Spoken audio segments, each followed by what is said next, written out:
इस YouTube channel में आप सभी का स्वागत है। आज का हमारा टॉपिक है विज्ञान, कक्षा 7 अध्याय 4 और अध्याय का नाम है धातुओं और अधातुओं का संसार। इस अध्याय की पहले भी हमने एक वीडियो बनाई है और वह वीडियो हमने कक्षा 7 विज्ञान की प्लेलिस्ट में डाल दी है। आप प्लेलिस्ट में जाकर के सभी वीडियो देख सकते हैं। इस वीडियो में आज हम तन्यता से प्रारंभ करेंगे। इसमें है 4.1.2 तन्यता। आप धातु के तारों का उपयोग कहाँ देखते हैं? आपने विद्युत परिपथ व्यवस्था, विद्युत फिटिंग में तांबे या एल्युमिनियम जैसी धातुओं के तार देखे होंगे। तो विद्युत फिटिंग में या विद्युत परिपथ व्यवस्था में हम तांबे या एल्युमिनियम के तारों का प्रयोग करते हैं।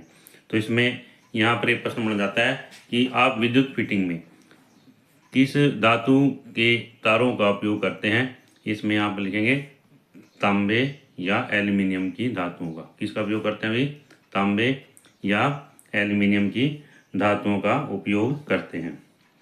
कुछ आभूषण जैसे चूड़ियाँ, गले का हार, कानों के झुमके इत्यादि भी धातु के तारों द्वारा बनाए जाते हैं। तो इसमें चूड़ियाँ, गले का हार, कानों के झुमके आदि भी जो है किसके द्वारा बनाए जाते हैं? धातु के तारों के द्वारा। इसमें जो आभूषण है सोना या चांदी के बनाए जाते हैं। और सोना या चांदी क्या चीज़ है? दोनों ये धातुएं हैं। क्या चीज़ है भाई? धातुएं हैं।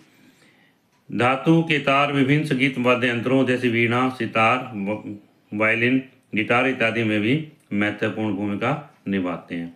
और किन किन यंत्रों में धातु के तारों का उपयोग किया जाता है? इसके उदाहरण क्या है भी? संगीत वाद्य यंत्र जैसे वीणा, सितार, वायलिन आदि। तो इसमें यहाँ पर हम प्रश्न लिख सकते हैं, इसका बना सकते हैं कि धातु के तारों का उपयोग किन किन यंत्रों में किया जाता है, उदाहरण दें। तो यहाँ पर लिख सकते हैं भी संगीत के वाद्य यंत्रों जैसे वीणा, सितार, वायलिन आदि, गिटार आदि में। इससे अगला है सामग्रियों का वह गुण जिसके द्वारा उन्हें तार में खींचा जा सकता है तन्यता कहलाता है। तो तन्यता की परिभाषा है, तन्यता किसे कहते हैं? धातुओं का वह गुण, सामग्री की बजाय कह सकते हैं हम धातुओं का वह गुण जिसके द्वारा उन्हें तार में खींचा जा सके, उसको क्या कहेंगे? तन्यता कहलाते हैं। या हमारी पाठ्य पुस्तक में दिया हुआ यहाँ पर भी सामग्रियों का वह गुण जिसके द्वारा उन्हें तार में खींचा जा सके, उसको हम क्या कहते हैं? तन्यता कहते हैं। तन्यता का यह गुण मुख्य रूप से धातुओं में ही पाया जाता है। तन्यता गुण किस में पाया जाता है? धातुओं में पाया जाता है। तो इसमें एक प्रश्न और बन जाता है कि तन्यता का गुण कहाँ किस में पाया जाता है? धातुओं में। हम क्या लिखेंगे? तन्यता का गुण जो है धातुओं में पाया जाता है।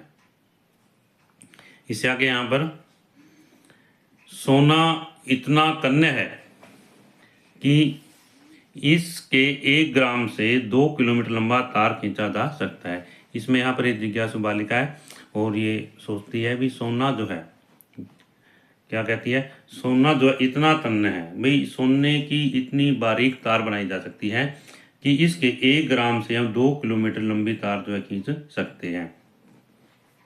धातुओं की तन्यता के कारण ही धातु के तारों की से चाय छालने की छलनी बनाई जा सकती है।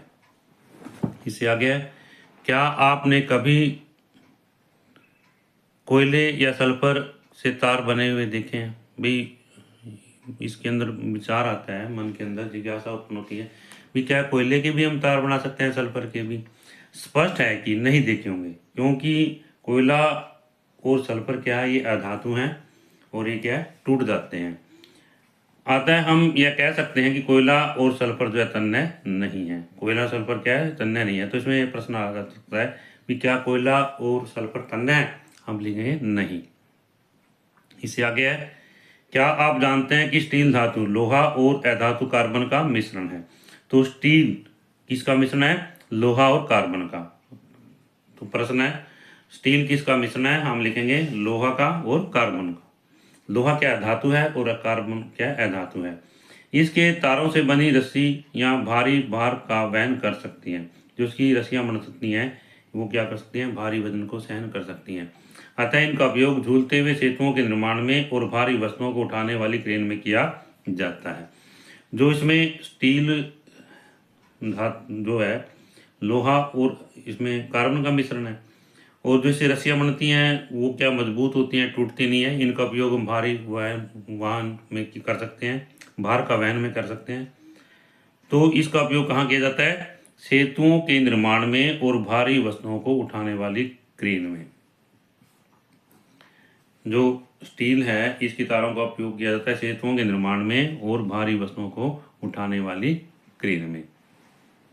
यहाँ पर ये चित्र दिखाया गया है झूलता सेतु। क्या दिखाया गया भाई? झूलता सेतु।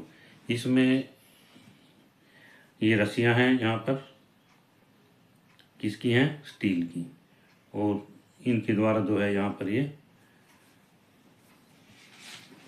बनाया गया है पुल, ये सेतु इस तरह से।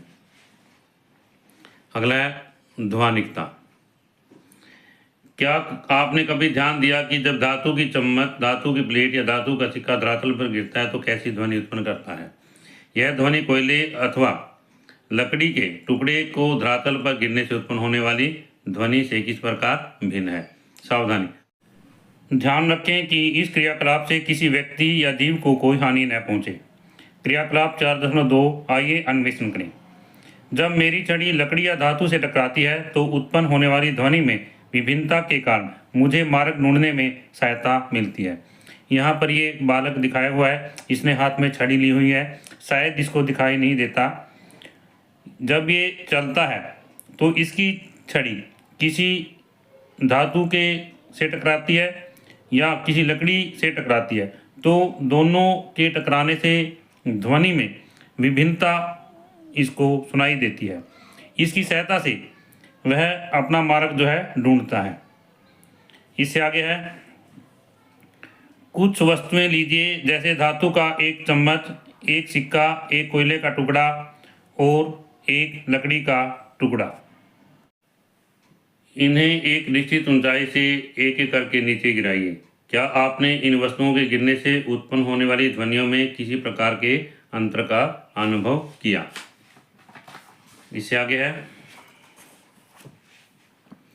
आपने अवलोकन किया होगा कि धातु का चम्मच और धातु का सिक्का निनाद ध्वनि उत्पन्न करते हैं। जो धातु का चम्मच है और धातु का सिक्का है, कैसी ध्वनि उत्पन्न करते हैं? निनाद ध्वनि उत्पन्न करते हैं। निनाद ध्वनि का उत्पन्न क्या है भी? तीव्र ध्वनि उत्पन्न करते हैं ये दोनों जो है। जबकि लकड़ी, कोयला और लकड़ी की हल्की ध्वनि उत्पन्न करते हैं। जो कोयला और लकड़ी है वो क्या है? हल्की ध्वनि उत्पन्न करते हैं। धातुओं का वह गुण जिसके कारण वे निनाद ध्वनि उत्पन्न करते हैं ध्वनिकता कहलाती है। तो इसमें धातुओं का वह गुण जिसके कारण वे तीव्र या तेज ध्वनि उत्पन्न करते हैं, इसको क्या कहेंगे? ध्वनिकता कहेंगे। और धातुओं को ध्वनिक प्रकृति का कहा जाता है। इसमें यहाँ पर प्रश्न है भी ध्वनिकता किसे कहते हैं? धातुओं का वह गुण जिसके कारण वे निनाद ध्वनि उत्पन्न करते हैं ध्वनिकता कहलाती है। इससे अगला है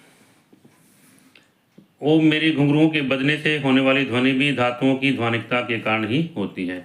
इसमें यहाँ पर ये बच्चा दिखाया गया, बालक दिखाया गया, इसने यहाँ पर ये घुंघरू पहने हुए हैं और ये कहता है कि मेरे जो घुंघरू है वो बज रहे हैं, वो किसके कारण है? धातुओं की ध्वनिकता के कारण है। अब मुझे समझ में आया कि विद्यालय में बजने वाली घंटी की ध्वनि धातुओं की ध्वनिकता के कारण ही होती है। इसमें यहाँ पर ये बालिका दिखाई गई, जिज्ञासु बालिका दिखाई गई है। जो धातुएं हैं उनकी ध्वनिकता के कारण जो हमारी घंटी है विद्यालय में बजती है। इससे आगे है ऊष्मा का चालन। क्या आपने कभी रसोई में खाना पकाने के लिए प्रयोग किए जाने वाले पात्रों को ध्यान दिया है? आपने देखा होगा कि जिन पात्रों का उपयोग वस्तुओं को गर्म करने के लिए किया जाता है वे धातुओं से बने होते हैं। तो इसमें यहाँ प्रश्न बन जाता है भी जो जिन पात्रों का उपयोग हम भोजन को गर्म करने के लिए करते हैं तो वो किसके बने होते हैं? धातुओं के। किसके बने होते हैं? धातुओं के। क्या आप कुछ धातुओं के नाम बता सकते हैं जिनका उपयोग खाना पकाने के पात्रों को बनाने में किया जाता है? क्या आप जानते हैं कि इन धातुओं का उपयोग इसके लिए क्यों किया जाता है? इसमें आइए पता करें। क्रियाकलाप 4.3 सावधानी।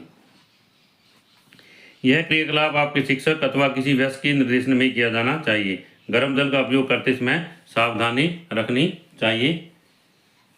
आगे है एक कांच का गिलास मेज पर रखिए, इसे गर्म जल से भरिए, लगभग समान माप की मोटाई का एक धातु का चम्मच और लकड़ी का चम्मच लीजिए।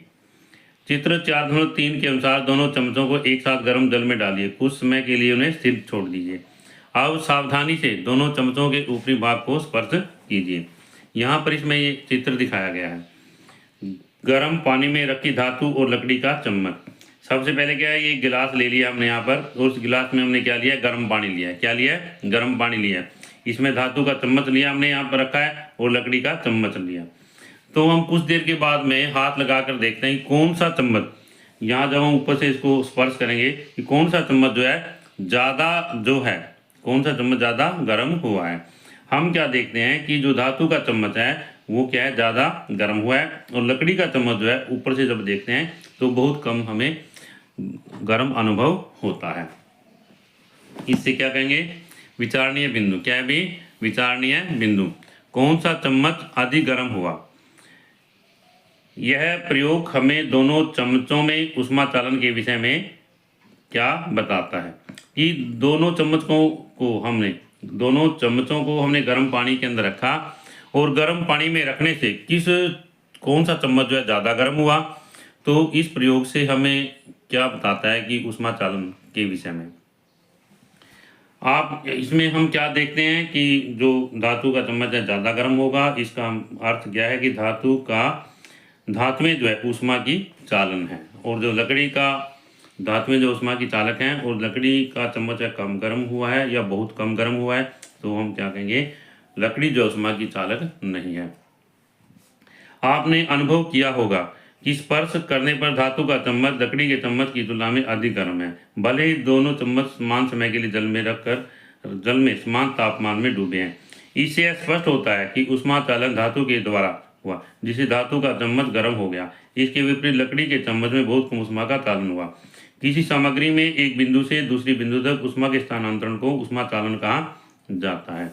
तो इसमें यहाँ पर ये ऊष्मा चालन की परिभाषा है। ऊष्मा चालन किसे कहा जाता है, हम क्या कहेंगे, प्रश्न बन जाता है भी ऊष्मा चालन किसे कहते हैं। ऊष्मा चालन किसे कहते हैं, किसी सामग्री के एक बिंदु से दूसरी बिंदु तक ऊष्मा के स्थानांतरण को ऊष्मा चालन कहते हैं, तथा ऊष्मा को स्थानांतरित करने वाली सामग्री चालक कहलाती है। तो चालक किसे कहेंगे, वह सामग्री जिसमें से ऊष्मा का स्थानांतरण हो जाता है वो क्या कहलाती है, चालक कहलाती है।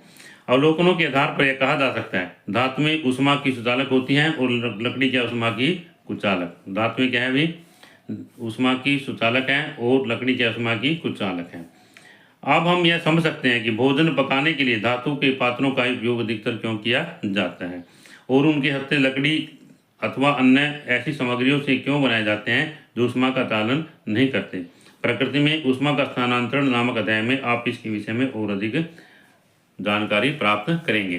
तो इसमें यहाँ पर जो है उनके हत्थे जो है लकड़ी या अथवा अन्य ऐसी सामग्री के क्यों बनाए जाते हैं, तो उसमें क्या कहेंगे भी, लकड़ी जो है ऊष्मा की कुचालक है, और जब उन बर्तनों को या पात्रों को गर्म किया जाता है तो पात्र गर्म हो जाते हैं, परंतु लकड़ी गर्म नहीं होती, इसलिए उनके हत्थे जो है लकड़ी के बनाए जाते हैं। इस तरह से इस वीडियो में आज हम इतना ही अध्ययन करेंगे। मैं आशा करता हूँ कि इस वीडियो के माध्यम से ये टॉपिक आपको समझ आए होंगे, और यदि यह वीडियो आपको अच्छी लगे तो आप इस वीडियो को लाइक करें, शेयर करें, कमेंट करें, और यदि आप इस चैनल पर नए हैं तो आप इस चैनल को सब्सक्राइब करें ताकि इस तरह की वीडियो आपको मिलती रहे।